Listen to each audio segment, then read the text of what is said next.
Pembukaan banyak sektor ekonomi oleh kerajaan melegakan ramai pengusahanya. Namun bagi pengusaha industri perkahwinan, mereka masih ternanti-nanti bilakah dapat kembali beroperasi. Ada sebilangan pengusaha perniagaan itu ibarat telur di hujung tanduk. Memahami situasi semasa, mereka berharap kerajaan dapat mendengar SOP yang dicadangkan mereka. Antara cadangan yang dikemukakan mereka membuat saringan suhu badan, mewujudkan lorong disinfeksi, menghadkan jumlah tetamu, mewujudkan pegawai pemantau penjarakan sosial dan memasang meja dengan jarak 2 meter. Cadangan lain termasuk kepada pengendalian makanan catering, fotografi dan videografi, dekorasi serta jurusolek. Bagi pengusaha Majlis Perkahwinan Masyarakat India, Raja Rahman, SOP kebenaran pembukaan Majlis Perkahwinan perlu diwujudkan segera.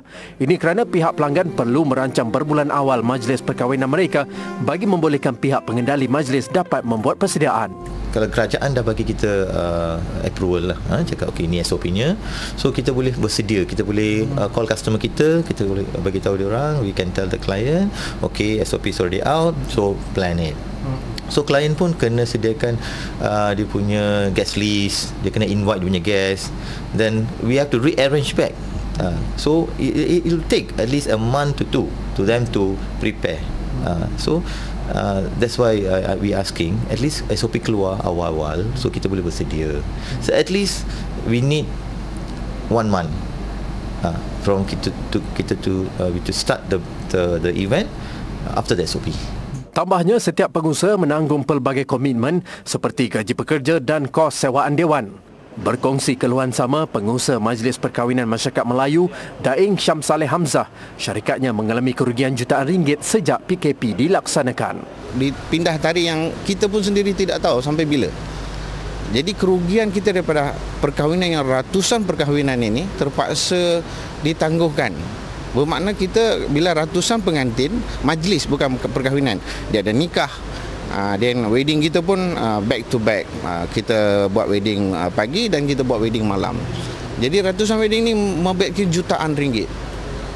Jadi kami sebagai pengurus perniagaan ini tidak mampu untuk menghadapi situasi ini.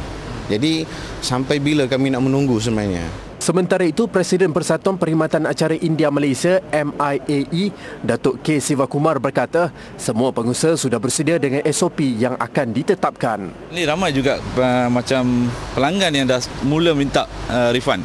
Dia cakap okey, kita tak pasti bila nak start event, so saya nak refund balik, saya nak cancel dan sebagainya. Jadi ini lagi menekankan semua pengusaha sebagai kita lah. Jadi kita ni dah sampai kat tahap getir, sama ada kita boleh buat bisnes ni ataupun tidak. So ramai dah give up level lah. Jadi saya rasa amat sedih di keadaan dan saya faham ini memang terpaksa kita lalui.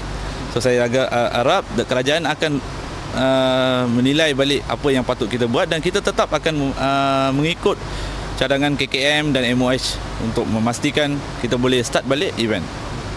Saya rasa rakyat pun akan faham. Jelasnya, industri perkahwinan di negara ini terdiri kira-kira lebih 200,000 pekerja dan menyumbang kira-kira lebih 10 bilion ringgit setahun kepada ekonomi negara. Kemarin, Menteri Kanan Kluster Keselamatan Datuk Seri Ismail Sabri Yaakob memaklumkan industri perkahwinan masih belum boleh beroperasi. Namun meminta pengusaha industri perkahwinan untuk tampil mengemukakan cadangan SOP untuk dipertimbangkan kerajaan. Laporan Mas Zari Zafri Abdul Aziz.